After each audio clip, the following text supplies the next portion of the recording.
Nag-iisip ka pa rin ba kung anong lulutuin mo today? Naku guys, itong ating recipe ngayon ay paborito nating lahat. Ito ang tortang talong na may twist. Please keep on watching!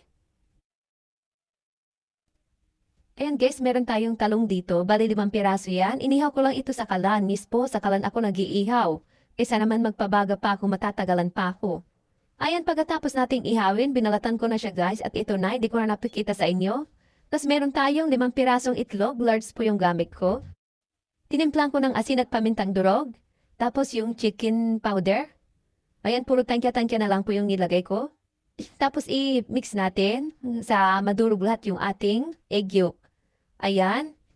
Itatabi muna natin ito pagkatapos nating batiin. Meron po tayong sibuyas bawang, tas kamatis. At ito naman yung ating talong na binalatan. Inihaw. Ayan, tapos yung ating itlog. Ito po yung mga sangkap na gagamitin natin. Ito sa ating cooking pan, nagpainit na ako at nilagay ko na yung mantika. Mag-isa tayo ng bawang sibuyas, pinagsama ko na siya guys. Hanggang sa lumabas yung aroma niya. Pagka ganyan na siya guys at malambot na sila, ilalagay ko na po yung kamatis na hiniwa-hiwa natin. Palambutin lang natin yung kamatis, timpla natin ng konting asin, tsaka paminta. Haluin lang natin ito hanggang sa madurog na siya at naglagay din po ako ng chicken powder. Ayan, durug-durugin lang natin ito. Tapos pagkagisa ko po, tinabi ko lang po siya. Tapos yung ating inihaw na talong, pinisat-pisat ko siya ng ganyan. Shout out po sa mga nanonood sa atin. Welcome na welcome po kayo dito sa Jim's Cooking. Ayan. Pagkatapos nating pisat-pisatin yung talong, ayan, di balikan natin yung ginisa nating kamatis.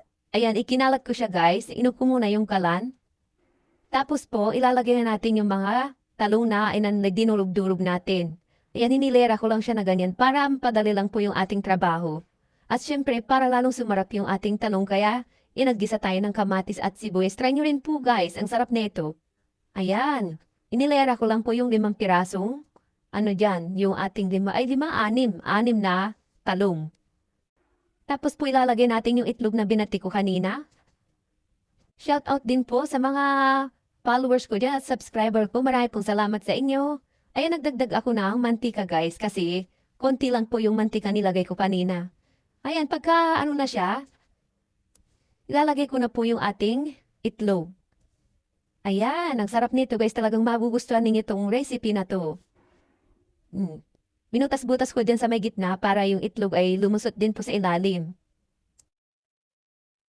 Kapag napapansin nyo po nabubuo na po yung sa may ilalim, pwede na nyong baliktarin. Yan, tinakpan ko muna siya guys, para yung ibabaw niya ay maluto na rin. So, ganyan na siya guys, kaya babaliktarin ko na. Ngayon naman ay challenge itong pagbabaliktad guys. Ayan. Kumuha lang ako ng pinggan, tapos tinaklob ko lang. So, ayan. Tapos ibabalik ko siya ulit sa kawali. Naku, ang sarap nito guys. Sarap partneran ng ketchup. Ayan. So, yan po. Marami po salamat sa inyong panunod. Pa-like and share naman po itong video na to. Hanggang sa muli, guys. Bye!